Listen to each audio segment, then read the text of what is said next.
I think we are getting getting there. Hold on. If you guys can see us already, that's awesome. I don't see anybody yet. I think. Okay, now we're live. Hello. And Mary Jo is here. Mary Jo is going to be my special guest for today, but we're going to start officially. So welcome to Dream Big with Zhanna, inspiring you to reignite, refire, and refuel your life. And this is the show where I sometimes interview experts in different areas. And today, my special guest, as you can see on the screen, if you're watching us live or in replay on YouTube, my special guest is no other than this amazing woman, and her name is Mary Jo Rennert. So before we get into questions and talking about forgiveness and talking about how to find joy, purpose, and fulfillment after divorce, that's the title for today's conversation. I would love to read a few lines from Mary Jo's official bio for those of you who see her for the first time. Divorced divorced after 44 years of marriage, Mary Jo Rennert shares a powerful message that it's never too late to find joy, purpose, and fulfillment, even after life-shattering loss. Drawing on her own experience as a divorced Christian woman, faithful to the teachings of the Catholic Church, she engages audiences with down-to-earth humor and real-life stories to help other women navigate the heartache of divorce and rebuild their lives.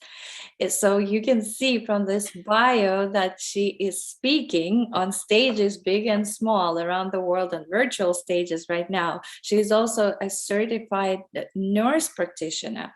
You are also the grief coach, right? Certified grief coach. I'm an RN, but not a nurse practitioner.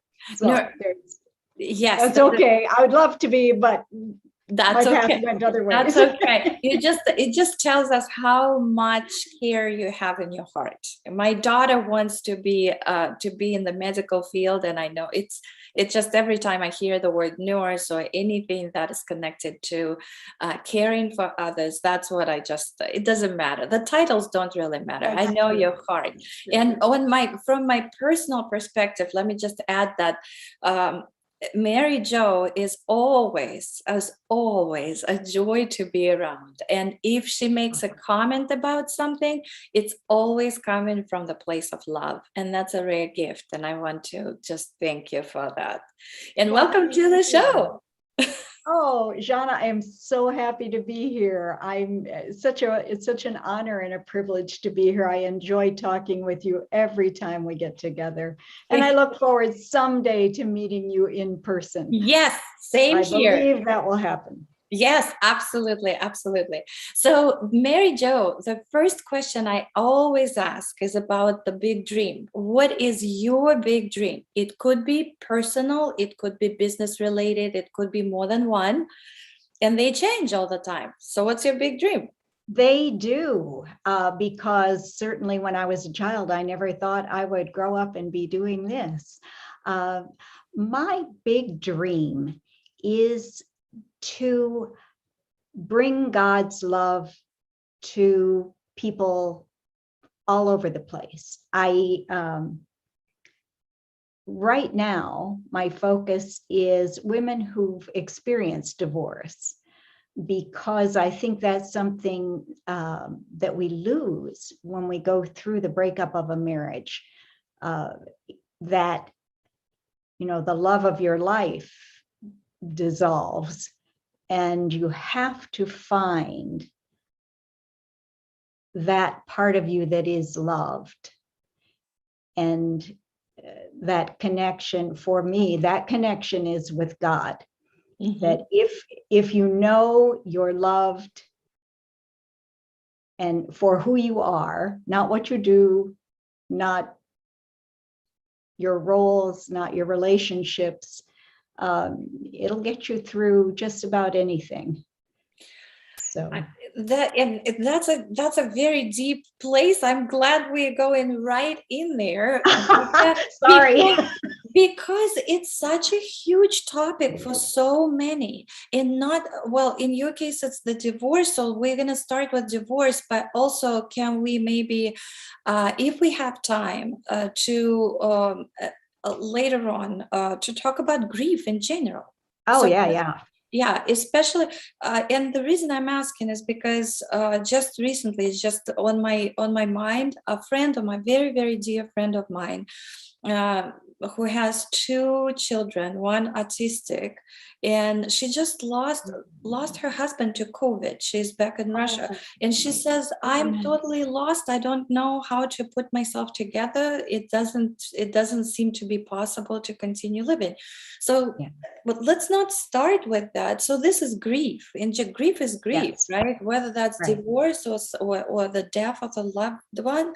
But let's talk about divorce, because I think it's devastating, because it's 44, right? 44 years of marriage. 44 years. Who would have predicted that? I certainly would not have. But I am finding many women who are divorced after long-term marriages. And it was unthinkable to me, because my parents were married 65 years. My husband's parents were married 63, 64 years. My grandparents were married 66. So we were surrounded by long-term marriages. And as you said in the intro, I'm Catholic. And in the Judeo-Christian tradition, we look at marriage as a lifetime commitment. It's a vow we make to our spouse, and we make that vow before God. And that makes it even, I'm sorry for interrupting. I just want everybody to know. So that makes it even more, more not useful. I'm looking for the right word, like enticing, but that wouldn't be. It's just more valuable to listen to your advice, because with the faith that you have, and yet that was the devastating moment, but also coming on the other side, right, and teaching others how to deal with all that, not necessarily only people coming from your tradition, not Catholic or Christian women. right. It could be anybody. The message is universal, but you, with your background, if you could find joy after that and fulfillment, I'm all ears, because it's a gift. It's a rare talent to pick yourself up, and make this beautiful again. So what was the first maybe step, if you want to, what was the first step that you, or the first the first emotion was definitely grief, right? Oh, yeah. And that's a process to get through that. In my case, we sold our house, and I moved temporarily into an apartment, which for me, I knew was definitely a temporary situation. We'd had a nice house on a wooded lot with flowers and trees, and I went from that into an apartment that looked out onto other apartments. And I worked in an office that had no windows, and I came home to that, and I thought, oh my gosh, this is awful. So I did a couple things to start out. I decided I had to see something other than that apartment. So I was fairly close to a neighborhood that had trees and nice landscaping and a little bit of hills and a little stream that ran through. And whether you can do that or whether you go to a park or something, I needed to reconnect with nature. and I would come home from work, and so a couple things happened. I started walking, Mm-hmm. and I would just get out among beauty. I had to reconnect with beauty. There is so much about divorce that's filled with lies and evil and ugliness. And I had to connect with goodness, truth, and beauty, which is the essence of God. But I was afraid I'd lost that. I felt so dry and so miserable that at one point, and it's kind of funny to look back on, we had done a lot of renovating in our marriage. We had bought houses, we'd torn things apart, put them back together, and I really liked that. I enjoyed that. Mm-hmm. So I did find a condo, and I bought it, but it had been a bachelor pad, and for a young guy, and it was dated, and it needed a lot of help. So my son owns apartments, and he let me borrow his crew, and they came in and they tore out walls and they ripped up flooring. I mean, we were down to the subfloor, and I walked into that mess one day, and I had no vision. I had no creativity. I thought, what have I done? It just looked like a metaphor for my life. Everything was torn apart. There was no floor. There was not anything above the subfloor. There were walls torn out. There was dust and dirt and no cabinets in the kitchen. And oh my gosh. And normally I would have been thrilled because I would have gone to the store and picked out colors and picked out cabinets and had such a good time. And this time I had no creative vision. I had, and it scared me, because I thought, what if I've lost this? This has been so much a part of my life. What if I've lost that ability to create beauty? Yes, I was gonna say that. Oh, I have chills in my body. I found that very scary. So, so what did you do? One of my clients at work had a small book bindery, and they did some things with hand-bound books, and they were sponsoring a paper marbling class at one of the local universities. And I thought, what's paper marbling? Right. But if you ever look at the insides of old books and hand-bound books, there are colors that are like all these waves and designs of different colors. Oh, and you were doing it with marbles, right? You just, it's actually, it originated about 400 years ago in Turkey. And it was such a specialty that different publishers at that time would have different colors and patterns that were proprietary. But this, the instructor for this, it was like, I don't know, $40, and it included all of the materials, and you could go for 3 or 4 hours and just do your thing. So I went, and I had a blast. Oh my gosh. It was a very easy process. I mean, I'm sure it wasn't if you want to really control your designs, but I just had fun with it. And I came away with about 15 sheets of all these different colors and patterns on paper. And I had so much fun doing it. And it woke something up inside of me. It was that creative spark. And I came back and I thought, okay, where can I start? Where can I start? So I thought, I need a rug. I need an area rug.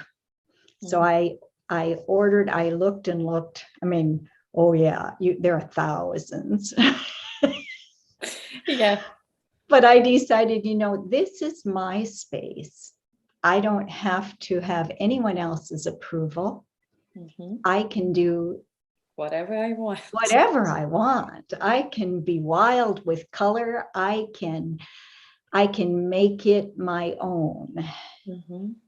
So I chose a very colorful rug with a beautiful design and all my colors that I love, teal and rust and gold and blue and green and I went from there. And then I haunted consignment stores and thrift shops for unique pieces to go with that. And I took months to do it. But it was like I put my life back together. Piece by piece. Piece by piece and marble by marble. Yeah. I have a question. When you were in that workshop, a $40 workshop with marble painting or paper marbling, as it's called, when you were in the process of creating, were your thoughts completely away from what had happened and you just immersed into the experience? Yeah. That's a very good question. And that's the beauty of doing something like that, that puts you kind of in a zone. For some people, I know I've talked to some women who say, I took a dance class. Anything that uses a part of your brain that doesn't require that the same thought process that you're thinking about the day-to-day concerns, anything that can get you into the moment. Sometimes that's a good book, sometimes it's a movie. Sometimes it's a walk in nature, like you said. Exactly. When you have the opportunity to put yourself into a new experience, a new environment, it breaks that thought pattern. I had trouble every single morning going on to autopilot as I got ready for work. I was still working at that point. My husband and I had showered together every day. So I would get up, get in the shower, and immediately an imaginary conversation loop would start. And I would just be like, it would always end up like, why? Yes. Which is not helpful, right? There is no answer to that question. There's no answer to that question. Why? Yeah. And finally, that went on for months. And finally, what broke that for me is I got out of the shower and I heard birds singing outside the bathroom window. And they were beautiful. And I thought, ooh, this isn't the first day those have been here. I'll bet they've been singing a lot. And I just haven't heard them because I allow these negative thoughts to hijack my mind. So from then on, I thought, okay, I need to consciously make an effort to not only hear those birds, but to start noticing, okay, this shower feels really good. The shampoo smells good. The towel feels soft. To really get into the moment, get into the experience, sometimes put music on. Again, to break that negativity. And out of that, then I started looking for things to be grateful for. Did you start journaling or? I did. I've journaled off and on a lot throughout my life. sometimes that's too much effort when you're going through something so heavy, whether it is a death, a divorce. When you're in the middle of grief, sometimes it's just too much to do that. And so I remembered someone saying one time she had looked for 3 things to appreciate every day, and she wrote them on her calendar. And for me, that might be a pretty sunrise on the way to work. I remember one time somebody brought in cookies. I wrote that down. A blue heron flew over my car on the way home. Just simple things. Yeah. But the idea, I hear you. The idea is be and feel in the moment when something is happening. But because you can only do it when you're fully present.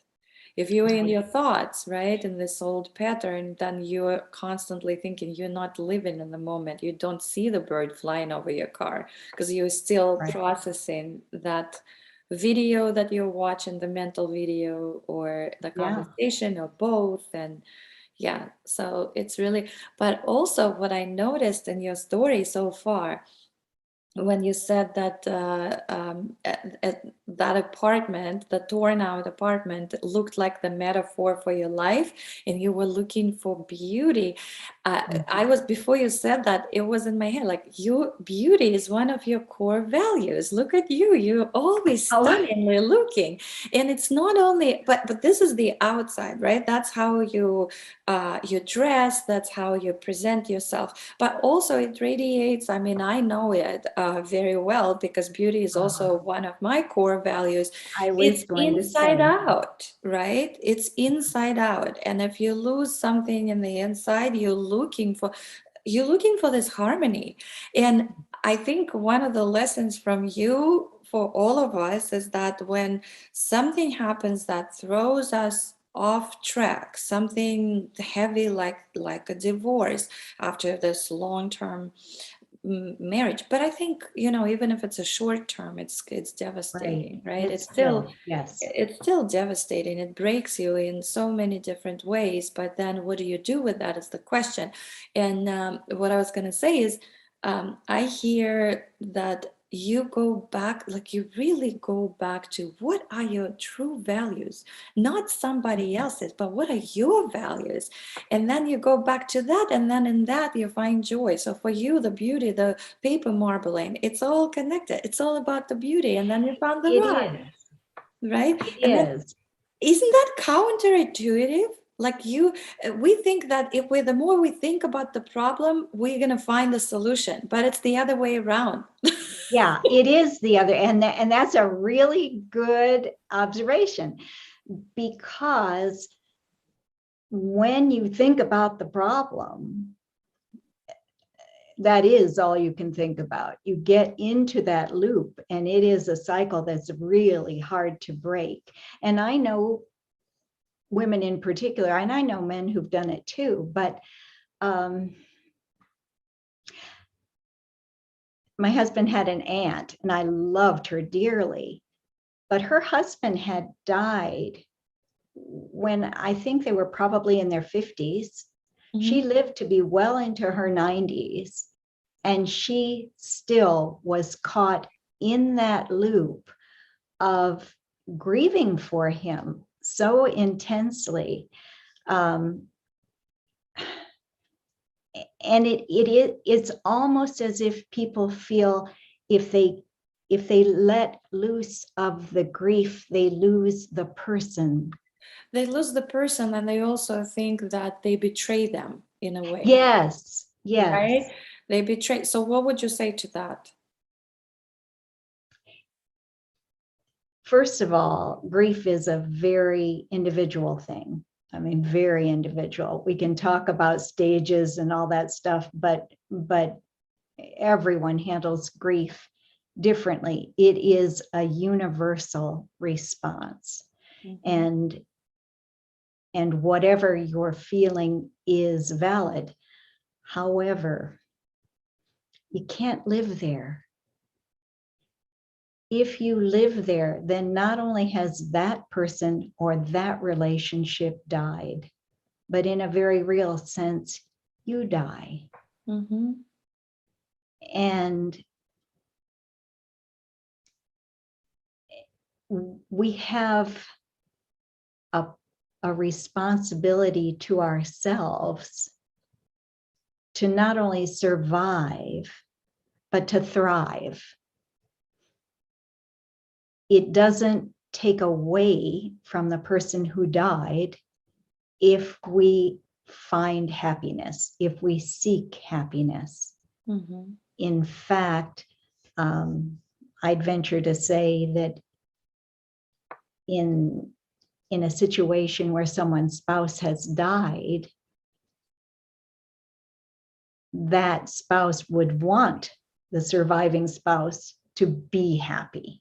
For them. I mean, that's what love is, right? You know, Mm-hmm. it's desiring the good of the other person.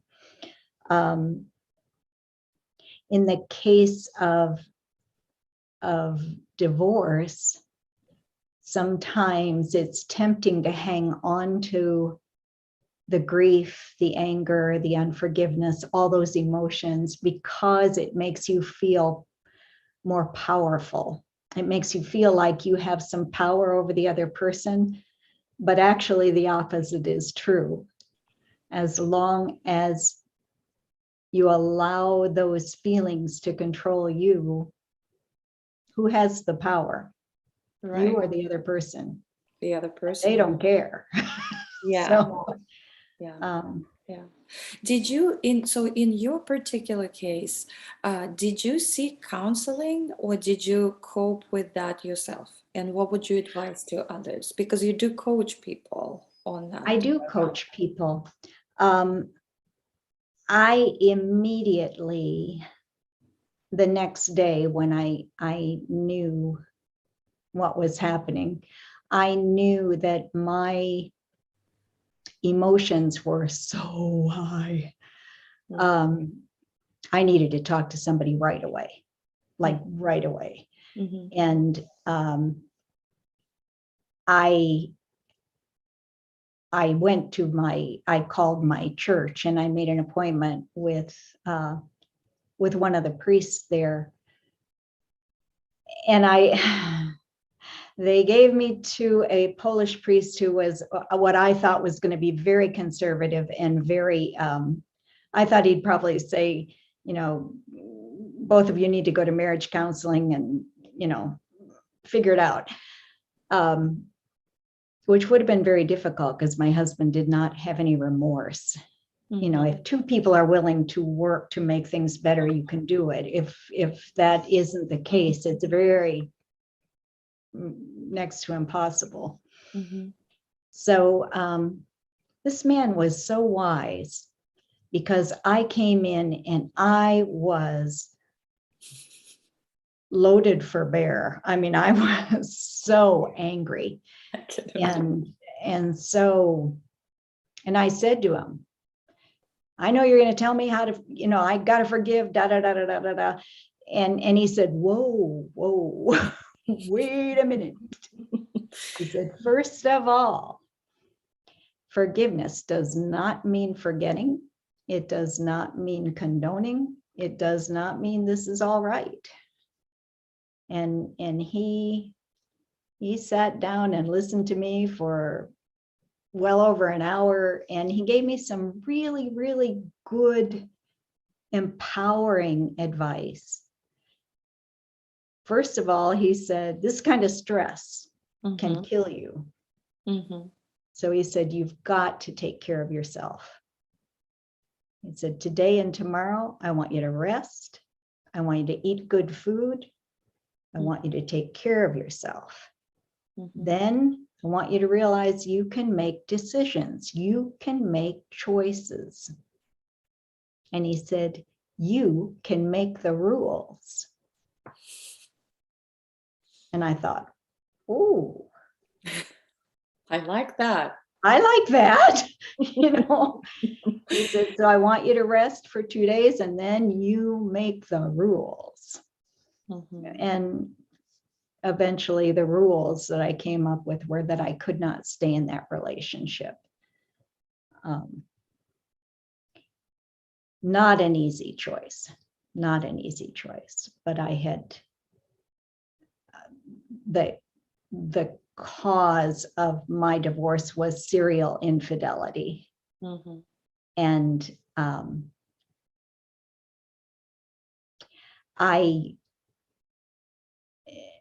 had we had gone through that when we were in our 30s. Not serial, one episode. Mhm. And we had kind of buried it. Life went on, and I cried every single day for 2 years. And I knew I couldn't do that again. Mm. So Yeah. So forgiveness, because we are kind of here. I think it would be appropriate to ask, how did you forget? Did you manage to forget? How did you do this? And if you fully forgave that person, your husband, is there any advice for others? Because forgiveness is such a hard thing to do for people. it's a very difficult process, and it is a process. For me, there were several stages. Can you say, Mary Jo, before you go into the stages, can you say, like, truly, have you fully forgiven your husband? I have forgiven from the standpoint that I want for him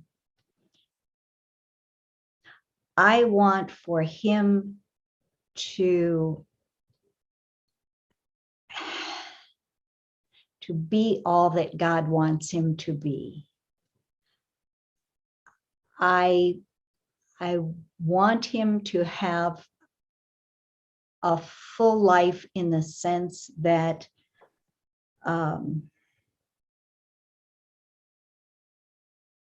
I don't wish him harm. Mm-hmm. I would hope that he would find real purpose and fulfillment in acceptable ways. Mm-hmm. Mm-hmm. What if I asked you for the definition, what is forgiveness for you? There are so many different ways to look at it, but how do you define forgiveness?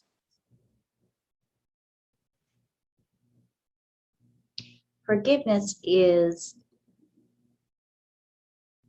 giving up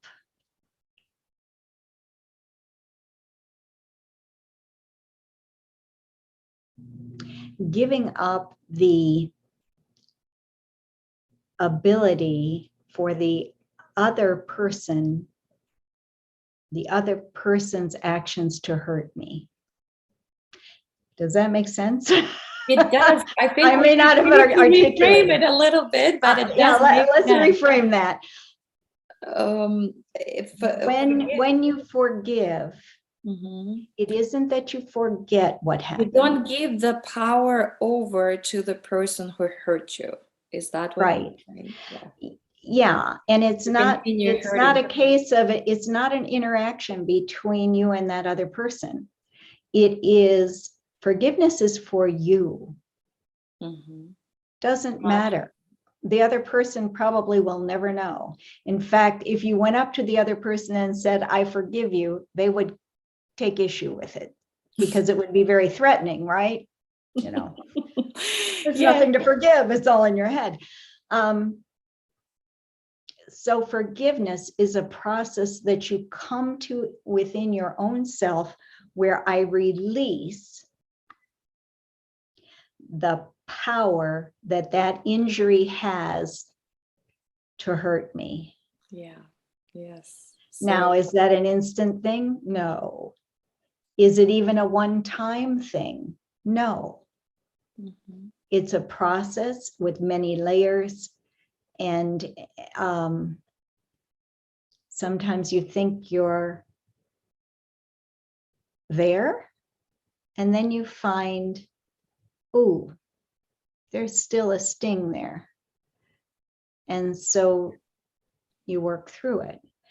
It reminds me, I'm sorry for inserting that, and this is not related to forgiveness, but it just reminded me of one of the Wayne Dyer, you know who he is, right? Yeah, One of the yeah, greatest spiritual, I call him my master teacher, although I've never met him in person, unfortunately. But when he said, if you think you've reached a certain stage of enlightenment, then go and spend a week with your relatives. So Ah, when you said about forgiveness and you think like, I love it. oh, there is a sting, there's still a sting there, then Yeah, it just yeah, reminded me of that comparison. Yes, we sometimes think, oh, we are over it, right? And then something triggers us again. It's like, yeah. oh, that was hiding somewhere, like deep. Yes. Yeah, I just, I mean, maybe an onion is a cliche, but it's a good metaphor because, you Feeling of. you peel off more layers and occasionally there are tears. Mhm. Oh, yes, And yes, yes. um, So anything specific, like what would be the specific, maybe a couple of steps, the first initial steps that you could advise other people to do, something that worked for you and something that you like to come to start taking steps to forgiving, because I love the definition, the definition that you gave about forgiveness. So it's not about the other person, forget about the other person and the mhm. person's presence. If you can be at peace without that, without that person being in the room and constantly having the mental picture of that person, and it would still give you that buzz in the like, oh my god. Yeah, yeah. If you can get over it, then you've arrived, right? You've forgiven. What are the practical, like tangible things that people can do, at least initially, because it is a For process. me, I think forgiveness has a lot to do with undelivered communications. Mhm. Um, it's like I said, I went through the imaginary conversations, all those things you wish you had said, the Mhm. clever comebacks you wish you had, Mhm. all those things. What really helped me was that when I went through grief recovery, through the Grief Recovery Institute, I decided that I would not only go through their program, I would become a specialist, because so much of unforgiveness and recovery from divorce or death um, is grief. It's grief. And Mhm. so much of grief is undelivered emotional communication. Mhm. So we go through a process. Uh, I have a 12-week coaching program. And during this process, we go through and look at your life as a timeline, because your divorce is only one part of your life. Mhm. And maybe there are many people in your life that may need forgiveness Mhm. for hurts that were inflicted on you even in childhood. So we look at your life. What were the good things? What were the not so good things? Where were your challenges? Where were your triumphs? Where were your tragedies? And when you look at those, then you say, here, I wish I had said thank you. Mhm. I wish I had said, I'm sorry for my part here. Mhm. I wish I had said down here, you really, when you did this, I felt very angry, or I felt very disappointed, or I was devastated when you did this. Mhm. So we actually have a process that walks through that allows you to put down on paper and release. Ultimately, what it does is it helps you release the control that that person still has over you. And one of my clients put it so well. she said for 10 years, and she had remarried into a happy marriage, but she'd had 2 prior marriages that were not happy. She said, for 10 years, I have had all of this outside of me. And she said, she picked up that paper and she held it and she said, now I hold it in my hand. Yes, yes. And I thought, she said, I have my voice. I have my power. Mm-hmm. So, sorry, go ahead. No, go ahead. Go ahead. I was going to say, so you basically, through that process of putting on paper everything that was good, what that was not good, and some other steps that you take people through, you bring them back to who they truly are, right? Yeah. Who they truly are, right? In other words, especially for women, I think that's so true, because everything is connected to everything. It's not like we are linear thinkers, right? We have children, right? We like man can be very present with the task at hand. It's usually, and I'm not saying women, I mean, it could be a combination, right? But mostly the feminine, so people with feminine predominantly, right, with the feminine energy, we need to pick up the dogs. What am I going to cook for dinner, right? Oh my God, at work there's the relief, right? And then everything is connected to everything, and then you forget who you are in that process, right? Like who you truly are. And we never seem to have time to sit down and put on paper, what do we really value? Who is that person looking at the mirror, right? And because we are caring by nature, I think. This is just my observation from my own life, and also from the life of also my clients and people I work with and friends and family, right? We are so caring that usually the tendency of a woman, especially in a marriage, is to put yourself last. Everybody goes in front of you. You're always the last in line. And then I think what you are doing with your work on forgiveness and grief is that you are actually moving that woman to the front of the line so that she could be spotlighted for herself, right? And that's for a lot of women a very difficult place to picture themselves, because as you said, they've never done that. And if you married young, I married at 20. I dated the same guy since I was 15. So I went from my parents' house into my husband's house, basically, you know, that relationship with the two of us, and never really fully developed, who am I? Even when temperaments tests and personality tests and that kind of thing, I was very familiar with those, but I was operating out of a different temperament than I actually was. And I didn't discover that until after my divorce.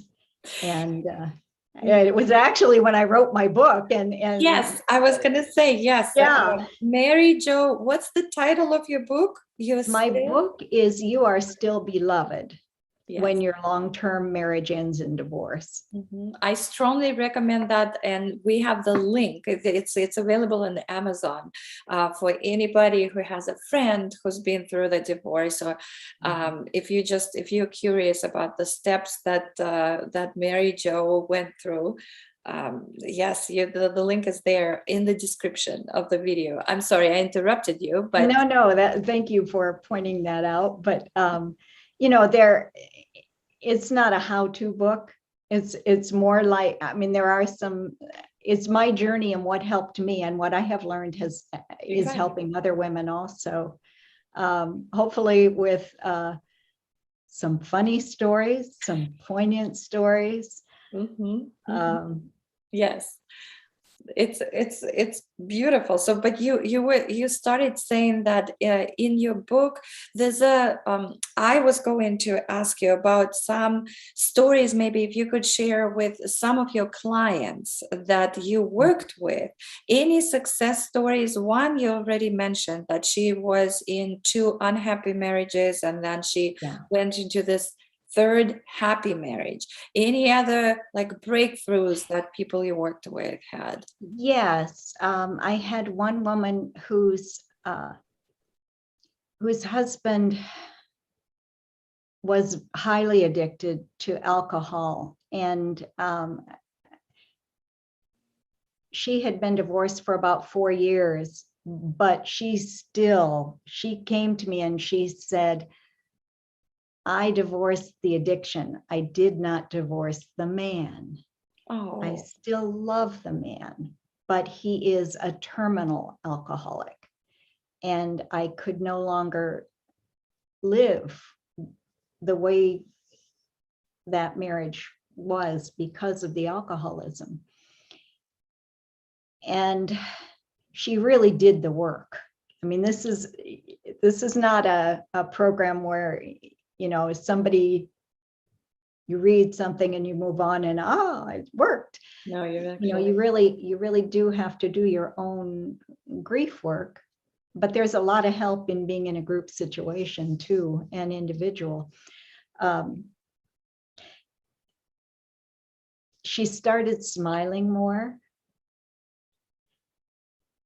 and you could see her reclaiming her joy.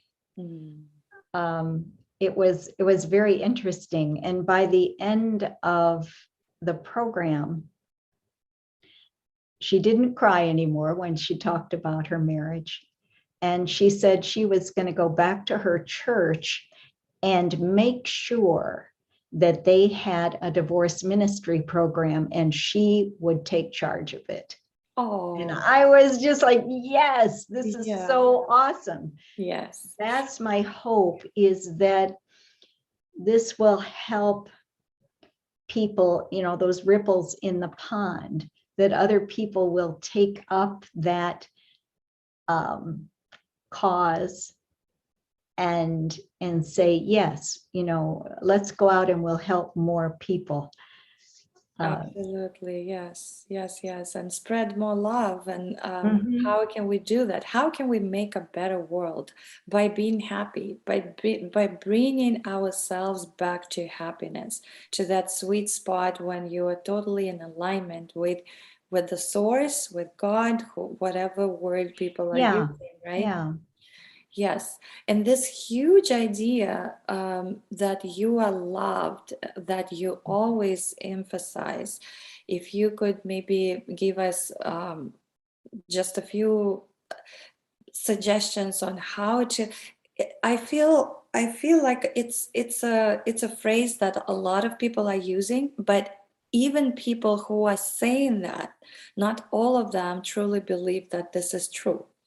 Right, I have right. this kind of feeling, and so it's easier said than done.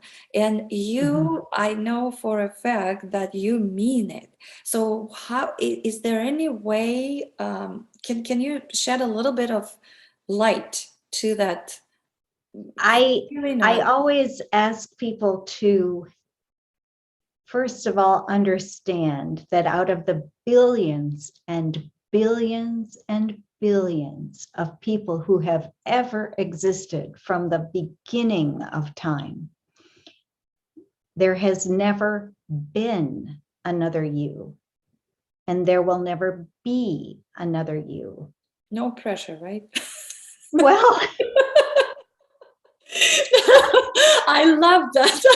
I mean, we all, okay, fingerprints, yeah, but, we have this artificial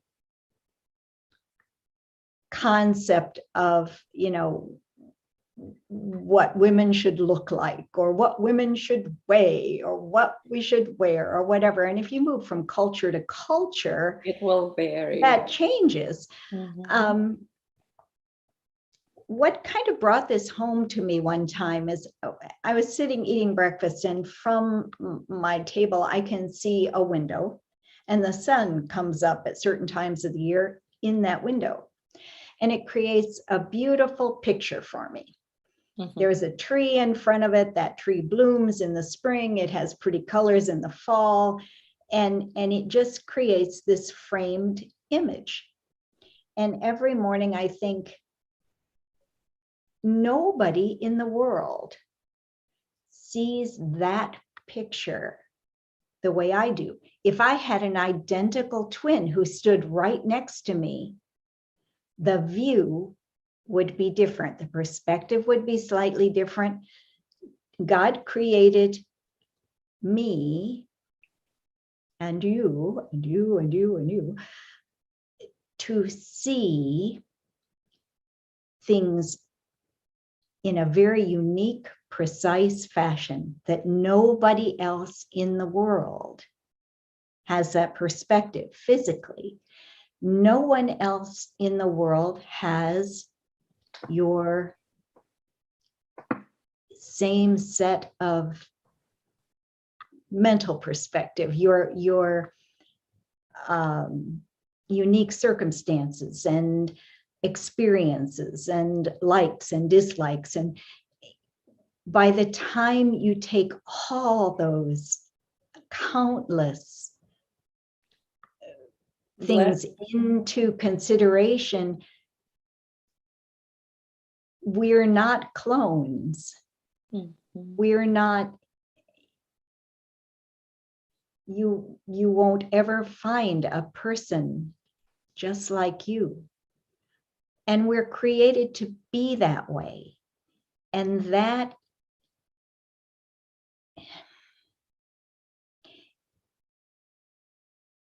God doesn't say, I'd love you more if you lost 5 pounds. Or, you're getting wrinkles now. Your neck's getting a little crepey here. And I loved you more when you colored your hair and you looked like you were 39, That isn't it at all. It's the things that make you uniquely you, your unique values. God delights in your butterflies. Oh. The fact that you delight in his butterflies, Yes, yes. All those things that make us so much us. Sometimes we think that we're weird because nobody thinks like that. Or sometimes we can't come up with the things that differentiate us from other people. It's interesting. People will say, oh, there's nothing special about me. Yes, you hear that a lot. Or they'll say, there's nobody else like me. But they're sad about it. And the fact is, if you think of a giant puzzle, it doesn't matter whether you're an edge piece or whether you're an interior piece or whatever. That puzzle is not complete without your piece in it. Oh, I have chills in my body, and I hope it resonates with millions. I hope the way you described it and the way you said it, you just gave the world a huge gift of looking of a different perspective on why you are never alone and why you're loved and beloved all the time. You are, there is not one person who's ever been created, regardless of the circumstances of your conception. Not one person is unintentional. You are created. You didn't just randomly slip out. And if there had been any other genetic combination, you wouldn't be you. You would be somebody else. or you wouldn't exist, somebody else would exist. So to recognize the intentionality that God put into every single person not only feeds back into, I have to see how much I'm loved, but it also means I have to recognize that about other people, even the people who hurt me. And I have to recognize that even if I'm the one who created the hurt in my marriage, or who created a hurt in a relationship, or injured someone else, God cannot unlove you. God is love. And God can't unlove you. We can tell ourselves we're not lovable, but we're the ones doing that.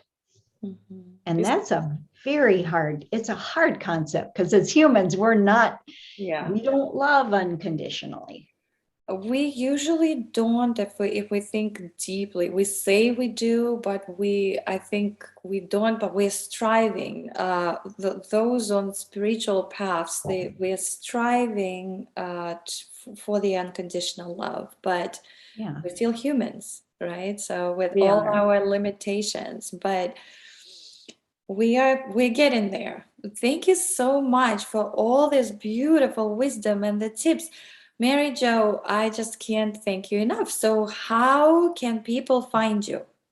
If you guys are seeking wisdom, or you want to take a look at Mary Jo's coaching program or get the book, what's the easiest way to find you? I have a website. It's Mary, Mary Jo, Jo Rennert, RENNERT.com. And on that, there are links to book some time with me, or you can email me. Email. Yeah, email. Yes, we will put the links. You also said, I think you mentioned before we started, we went live, you have a Facebook group, right? What's the name of it? Yes, it is. Did you ever go blank? Sometimes it happens. If you Let's put the link to the Facebook group in the okay, no worries. It's gonna be it's for women who've experienced divorce, and it's all about reclaiming joy and rebuilding your life. Beautiful. So guys, you've been watching and listening to Dream Big with Zhanna, inspiring you to reignite, refire, and refuel your life. And today my special guest was Mary Jo Rennert, the amazing soul. And Mary Jo, if you have any parting words of wisdom to everyone, like if you had one sentence to share with and that's all you could have, if you were somewhere outer in the like in the outer space, and you could only have this one sentence, the space is limited and it has to be bold and sparkly for everybody to see, like a message from Mary Jo, what would that say? I love that. It would say that regardless of what you've gone through, regardless of any tragedy you've experienced, regardless of any hurt that's been inflicted on you or any injury that you have inflicted, you are still beloved. I love that. Thank you so much. Guys, stay inspired. Please let us know what stands out for you in the comments below, and we'll see you next time. Thank you so much, Zhanna. Thank you.